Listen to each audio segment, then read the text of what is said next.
네, 선재규 선임 기자 함께합니다. 어서 오세요. 안녕하세요. 네, 뉴햄프셔 프라이머리가 시작이 된 거죠? 네. 네. 지금 이제 막 투표 막판으로 가고 있을 겁니다. 네.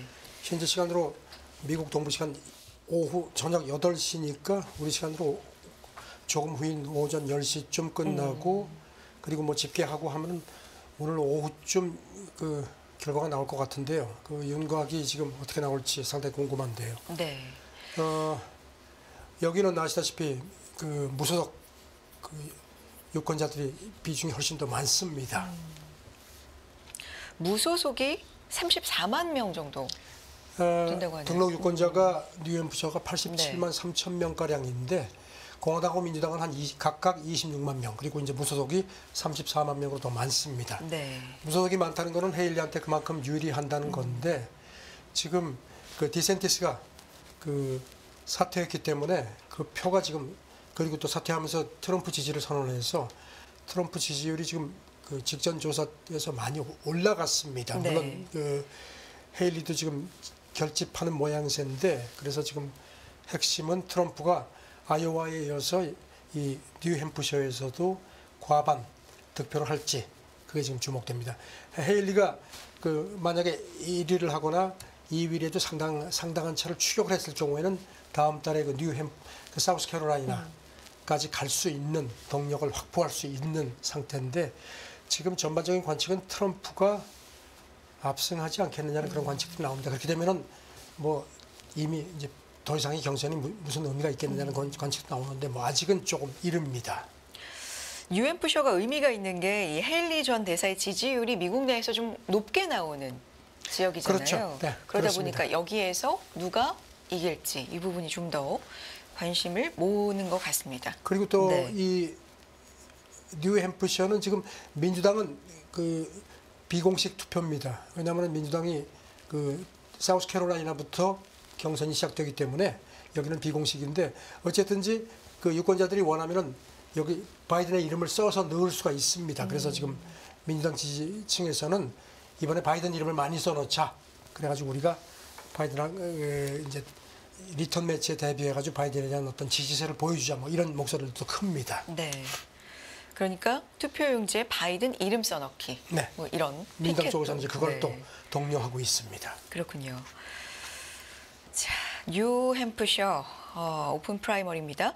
이 결과는 사실 예측 같은 경우는 오전이 되면 많이들 보도를 좀 할 것 같고요. 아마 나올 겁니다. 네. 나올 건데 우리 시간으로 오후쯤 나오지 않겠느냐, 그렇게 그 구체적인 윤곽이 나올 것 같습니다. 네, 구체적인 윤곽은 좀 늦은 오후쯤 나오지 않을까 싶고요. 날씨 얘기로 좀 이어가 보겠습니다. 우리나라 너무 추운데 미국은 좀 일찍부터 더 추웠잖아요. 미국도 뭐 한 네. 지난 일주일 뭐 그야말로 뭐 살인 한파, 네. 북극 한파였는데 이번에는 또 이게 물러가고요. 그 기온은 올라가는데 이번에는 또 폭우가 또 내립니다. 그야말로 기상 이변이 이어지고 있습니다.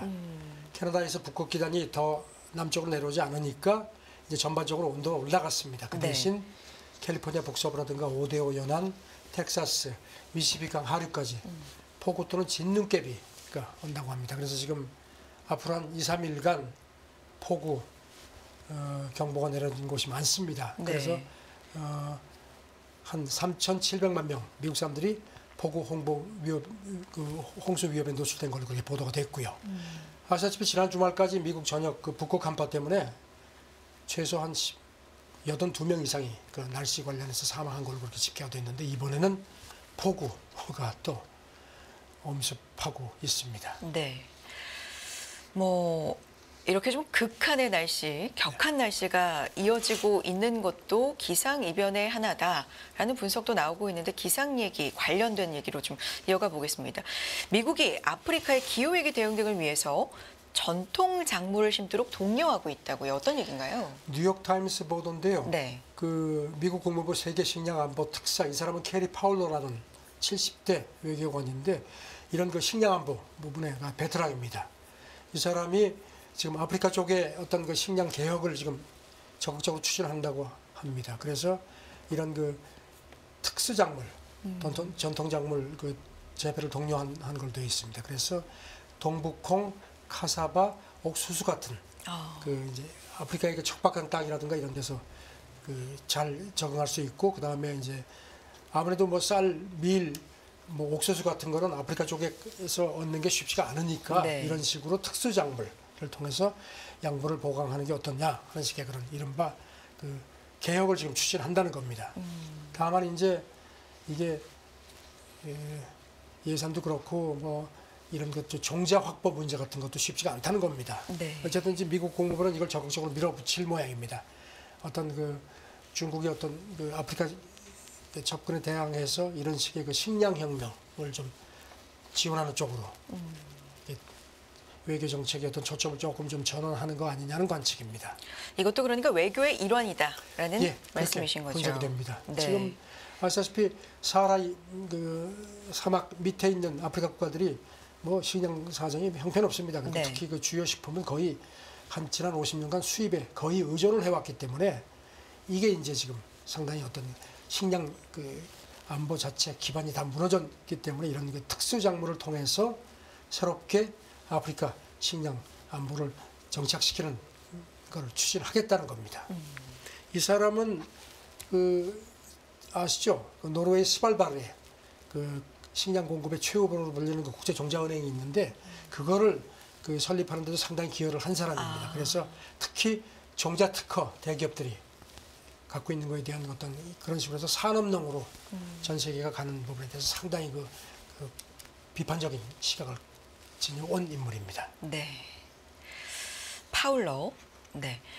자, 다음은 중국 반도체 얘기를 좀 해볼 텐데, 반도체 핵심 장비 보유국이죠. 네덜란드를 향해서 회유와 압박을 이 중국이 병행하고 있다. 블룸버그 보도네요. 그 중국 리창 총리가 지난주 그 다보스 포럼에서 그 폰데르라이언 유럽연합 집행경제가 만나서 중국이 유럽연합 제품을 더 많이 수입할 의향이 있다. 특히 첨단 기술 제품 부분 수출 제한을 풀어달라. 그러니까 미국에 너무 동조하지 말라는 식의 그 촉구를 했었는데 이번에는 네. 그 네덜란드 주재 중국 대사가 현지 매체하고 회견을 했습니다. 그러면서 이런 그 미국 따라가지 마라. 그 회유도 하면서 압박도 하는 그런 그 제스처를 보였습니다. 네. 구체적으로 뭐라고 얘기했나요? 얼마 전에 중국이 그 네덜란드로부터 그 노광 장비, 이게 이제 핵심 장비죠. 이걸 받으려고 하다가 이게 이제 합법적인 절차를 통해서 이걸 수입을 계약을 했는데 미국이 그냥 중간에 개입을 해가지고 이거를 뜻을 이루지 못했거든요. 그래서 지금 이제 이거를 의식해서 네덜란드 쪽하고 대화로 이 문제를 풀자 이런 지적을 했습니다. 네. 그러면서 이런 그 유럽의 중국 정책이 혼란스럽게 가는 건 안 된다. 그러면서 미국이 이런 그 군사적으로 아무런 관계가 없는 장비까지 이른바 딜스킹을 확대를 했고 동맹들한테도 이걸 강요하는데 이런 식으로 헤게모니식 쟁탈전을 계속한다면 우리도 가만히 있지 않겠다. 이렇게 또 강하게 경고도 했습니다. 네. 그래서 이것 때문에 중국하고 유럽연합 관계가 영향받으면 안 된다고 했습니다. 계속해서 이게 어떤 의미를 갖는지까지 좀 전해 주실까요? 지금 이제 올해 그 이른바 미국이 이제 그 디리스킹 그렇죠. 이런 명분으로 지금 중국의 첨단 기술을 계속 차단하고 있는데 여기 이제 유럽연합도 이제 미국이 계속 압박을 하니까 올해부터는 본격적으로 가설할 움직임을 지금 보이고 있거든요. 그래서 중국이 유럽연합에 이제 발을 붙잡는 겁니다. 그래서 그렇게 가지 마라. 이런 식으로 얘기를 하는데 지금 사실 이 장비가 없으면 중국이 반도체 산업을 육성하는 게 쉽지가 않습니다. 그래서 지금 어떻게 하든지 이런 네덜란드는 미국 쪽으로 더 가지 못하도록 잡아당기려는 그런 입장입니다. 이 얘기는 굉장히 좀 오랫동안 이어져 여러 오는 차례 얘기인데요. 말씀드렸죠. 네. 네.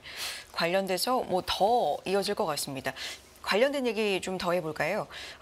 한국, 미중 반도체 전쟁 틈에 끼었고 트럼프 재선 시에 불확실성이 증폭된다. 블룸버그 보도인데요. 이것도 뭐 우리가 지나칠 수가 없는 얘기네요. 네, 지금 뭐 미국이 그 특히 첨단 반도체 기술에 대한 그 중국 접근 차단에 뭐 계속 드라이브를 걸고 있죠. 네. 그래서 지금 반도체가 지금 사실 우리나라 경제 성장의 큰 동력인데 그래서 여기에 의존하고 이런 그 한국이 상당히 취약한 입장이다. 이렇게 블룸버그가 진단을 했습니다. 네. 그러면서 대표적으로 SK 하이닉스, 그러니까 인텔에서 인수한 그 중국 다롄 공장을 사례로 들었습니다.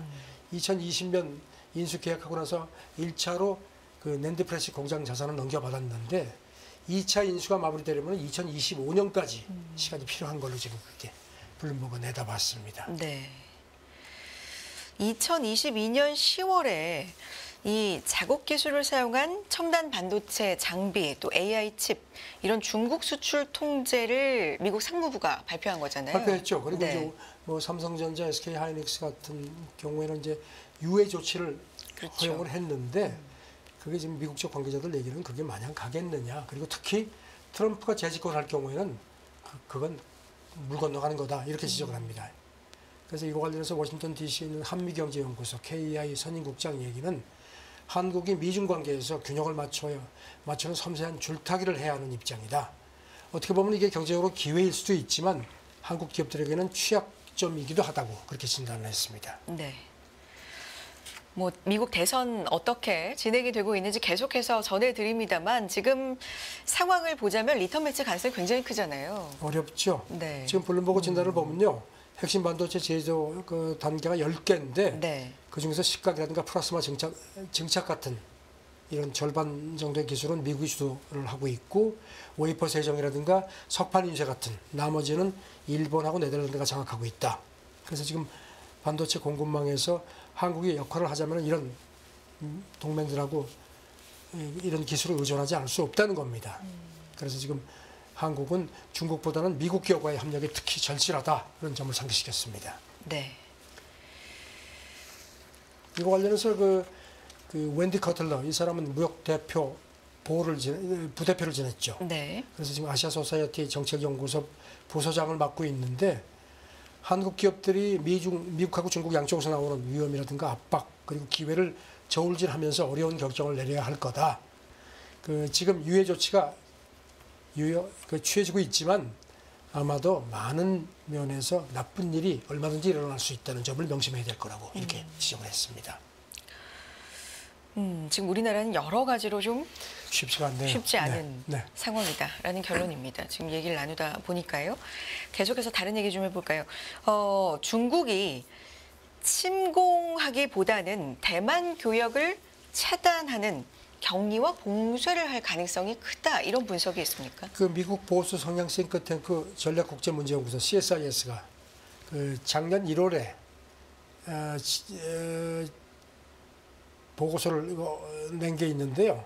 그 당시만 해도 중국이 그 대만을 침공할 거라는 그런 시뮬레이션 결과를 냈습니다. 이때도 소개해 주신 것 같아요. 네. 그래가지고선 그 구체적인 어떤 네. 어떤 식으로 침공하고 미군이 개입하고 뭐 이런 식으로 해서 물론 미군 개입 같은 걸로 인해서 성공하지는 못할 텐데 미국도 그렇고 일본도 그렇고 뭐 한국 같은 경우도 상당한 피해가 불가피하다 이렇게 해서 그 당시에 상당히 그 반향이 컸거든요. 네. 그런데 이제 올해도 그 미국하고 대만 전문가들을 대상으로 해서 설문조사한 결과를 토대로 이렇게 새로운 보고서를 냈는데 올해는 조금 그 톤이 달라졌다는 겁니다. 1년 전하고 비교해 봤을 때 이런 그 훨씬 중국이 침공 쪽보다는 봉쇄 쪽을 선호할 것 같다 하는 식으로 조금 좀 톤 다운 시켰습니다. 네. 아무래도 봉쇄로 선회했다라는 건데요. 예, 이건 뭐 그런 식으로 이유가 분석을 했습니다. 있겠죠. 네. 아무래도 지금 그 지난 1년 사이에 미중 관계가 좀 변한 게 반영됐다는 그런 지적입니다. 아시다시피 지금 시진핑 바이든이 올 초에 신년사 주고받으면서 상당히 화해 분위기를 연출을 했거든요. 물론 네. 뭐 가시돋친 것들은 아직도 있지만요. 서로 잘해보자는 얘기가 많았고 그래서 지금 전반적으로 미국하고 중국이 그동안 앞서는 갈등 위주의 디커플링 쪽에 상당히 특히 미국이 여기 초점을 맞췄던 것이 그 작년 11월 샌프란시스코 정상회담, 미중 정상회담 이후에는 갈등 관리 쪽으로 바뀌면서 디커플링이 아닌 디리스킹 쪽으로 훨씬 방점이 옮겨졌다는 겁니다. 그래서 네. 그런 게 이 CSIS 새 보고서에도 반영이 된 것 같다는 거고 그 다음에 또 이번 대만 총통선거에서 라이칭더가 당선된 것도 대만 사태를 인식하는 전문가들 시각에 좀 영향을 준 거 아니냐. 그래서 중국이 침공보다는 봉쇄 쪽, 네, 더 초점을 맞추는 식으로 전략을 조금 그리고 아직까지는 대만을 침공할 만한 그런 군사적인 역량도 완비되지 않은 걸로 그렇게 분석이 된다는 겁니다. 총통선거 얘기를 해주셨으니까 이어가겠습니다. 이 총통선거를 계기로 해서 대만에 대한 경제, 무역, 보복에 돌입하는 기류가 감지됐다. 중국 얘기죠. 네, 그런 네. 얘기들이 있었는데요. 중국 관영 매체들이 어제 전한 걸 보니까 그 중국 인민정치협상, 이게 정협이라고 하죠. 국정자문기구인데 그 기관지 인민정협부라는 게 최근에 소식통을 이용해서 전했는데 이런 뭐 열대과일, 뭐 빛낭, 갈치 같은 대만산 농산물 한 34종에 대해서 그동안 이제 중국이 무관세 특혜를 부여해 왔는데 이거를 중단할 가능성이 높다는 겁니다. 그리고 또 지금 2013년부터 발효되고 있는 양안 자유무역협정 격인 양안 경제협력 기본협정 이것도 있는데 이것도 중단될 가능성을 배제할 수 없다. 네. 이렇게 관측했습니다. 네. 이거는 지금 당선인 취임식이 5월이잖아요. 5월 20일로 되어 있는데 지금 그때까지 뭔가 좀 강하게 이런 식으로 그 규제 조치를 취하는 식으로 해서 특히 경제, 무역 쪽에 좀 제동을 걸 거라는 그런 관측들이 많았거든요. 네. 그런 맥락으로 보입니다. 네. 뭐 전문가의 의견이나 중국 언급도 전문가들도 있습니까? 뭐 비슷한 얘기입니다. 네. 그 샤먼대 대만연구센터 주임 얘기가 그 민진당이 그 독립을 고수하고 이른바 9.2 공식 이게 이제 1992년에 그거죠. 양안이 서로의 공통 인식, 그러니까 하나의 중국은 인정하되 그 표현은 각자 편한 대로 하자 이렇게 했는데 지금 민진당은 이거를 인정하지 않고 있거든요. 그래서 이제 이것 인정하지 않고 그런 식으로 해서 지금 뭐 양안 관계를 훼손하고 있다는 식의 비판을 했고요. 그렇게 되면은 대만 동포들이 큰 피해를 입을 거다 이런 얘기도 했고, 그다음에 상하이 교통대 관계자도 같은 얘기를 했습니다. 이런 식으로 하면은 중국이 농산물, 기계류 같은 데도 관세 감면을 중단할 거다. 그리고 또 아까 말씀드린 이 양안 협정 종료 가능성도 배제할 수 없다는 그런 중국 전문가들의 경고가 또 거듭 나왔습니다. 양안 관계 같은 경우는 1년 전과 이 전문가의 의견이 좀 변화된 측면이 있다. 침공이 아닌 봉쇄로 선회한 것 같다. 선회할 것 같다. 뭐 이런 이제 경제적인 의견이 압박을 더 있고. 강화할 것 네. 같다는 그런 얘기도 나오는 겁니다. 경제적인 압박은 좀 더 강화될 것 같다. 그리고 그 흐름이 좀 감지되고 있다라는 보도까지 전해드렸습니다. 다음 얘기해 보겠습니다. 중국에서 북한, 러시아 밀착 우려가 확산하고 있다. 어떤 얘기입니까? 그 홍콩 사우스 차이나 모닝 포스트가 어제 정리를 했는데요. 네. 중국의 전문가들이 이런 최근에 북한하고 러시아가 밀착하는 데 대해서 상당한 경계 목소리를 낸다는 겁니다. 특히 스촨대 석좌 교수 팡링이라는 사람, 이 사람은 중국 사회과학원 정치연구소 등도 지낸 아주 내로라는 정치학자인데 최근에 인민대학 포럼에서 이런 얘기를 했습니다. 러시아가 중국 문 앞에서 문제를 일으키고 있는데 이런 거를 경계해야 한다 이런 얘기를 했습니다. 이 사람 표현이 이렇습니다. 러시아가 전장 너머에 물을 흐려가지고 흙탕물로 만든다는 겁니다. 그리고 더 많은 화약고를 만들고자 굉장히 부심한 것 같다. 그렇게 해서 서방의 주의를 좀 분산시키려고 한다는 겁니다. 그렇게 되면은 우크라이나 지원을 중단시켜가지고 자국에 대한 압박을 줄이려는 거다. 이런 식으로 분석을 했습니다. 네. 그래서 러시아가 올해도 동북아에서 그런 전략을 구사할 징후가 있으니까 이걸 중국이 상당히 경계하고 신중하게 대처해야 한다고 지적을 했습니다. 보고서도 있네요. 베이징 싱크탱크 네. 타이어 연구소 또 지난주에 보고서를 냈는데요. 올해 더 가시적인 러시아하고 북한 협력이 중국의 이중 압박이 될 수 있다고 봤습니다. 그러면서 북한하고 러시아가 미국하고 서방에 맞설 역량을 키우고자 우리하고의 관계를 더 강화하려 할 거다. 이걸 중국이 중북러 동맹 이런 식으로 해서 자꾸 냉전 분위기를 고조시키고 과장하려 할 거다. 그냥 여기 적절히 대응을 하자. 이게 결코 중국에 좋지 않다는 겁니다. 네. 적절히 대응 안 하면 뭐 부정적인 결과가 있을 수도 있다. 이 부정적인 결과라는 건 대략 어떤 걸 얘기하는 걸까요? 중국이 어떤 특히 미중 무역 마찰 같은 것도 있으니까 이거하고 연계해서 네. 중국이 실질적으로 실리를 훨씬 더 많이 빼앗길 수 있다는 겁니다. 잃을 수 있다. 그렇죠. 이 사람 네. 얘기는 그래서 예멘이라든가 헤즈볼라 이란하고 이스라엘 서방 동맹 간의 분쟁이 올해 중국 외교의 큰 시험대가 될 거다. 이런 얘기를 했고요. 그 다음에 오늘 11월 미국 대선에서 누가 이기든지 간에 미국의 중국에 대한 어떤 접근에는 큰 변화는 없을 거다. 네. 그러니까 지금 어쨌든지 간에 무역 마찰이 계속되지만 중미 관계를 지키고 경제 무역 교류를 가능한 한 유지하는 게 최선이다. 그래서 올해 미국하고 중국 관계가 더 나빠지지만 않아도 중국에는 나쁘지 않은 거다. 이렇게 진단을 했습니다. 네. 자, 마지막 얘기로 가보겠습니다. 새해 들어서 애플 관련된 악재가 좀 많이 나왔는데 마이크로소프트하고 시총 1위를 가지고 엎치락 뒤치락 하다가 애플이 다시 뭐 되찾는 흐름이 또 최근에 있습니다. 애플 관련된 얘기입니다. 러시아 법원 반독점 판결에 따라서 벌금을 냈다고요? 지금 아니 뭐 애플이 무슨 러시아에 벌금을 왜 내 네. 하실지 모르지만 이렇게 잠깐 설명드리면요. 2022년의 전쟁 때문에 러시아에서 제품 판매를 중단했습니다. 하지만 앱스토어하고 일부 고속 서비스는 여전히 운영을 하기 때문에 네. 일부 그 자기들 그 사람들이 남아 있습니다. 그런 가운데 지금 그 이거는 뭐 러시아뿐만 아니라 이 고객들이 애플 앱스토어 외에 다른 결제 시스템을 이용할 수 있는 거를 사실 그 앱 개발자들이 고지하지 못하게 한 게 곳곳에서 들통이나고 있거든요. 러시아에서도 지금 이것 때문에 벌금을 받았습니다. 그래가지고선 우리 돈으로 근 한 180억 원 정도 벌금을 낸 걸로 확인이 됐습니다. 그러니까 애플이 시장 지배적 지위를 남용했다. 그렇죠. 뭐 이런 이유겠네요. 이거는 애플은 이거 말고도 또 네. 다른 반독점 위반 때문에 이미 러시아 당국에 한 150억 원 정도의 벌금도 냈습니다. 네. 근데 이 돈이 이제 파이낸셜 타임스는 바로 러시아 재정에 들어가서 전쟁 자금으로 쓰인다는 겁니다.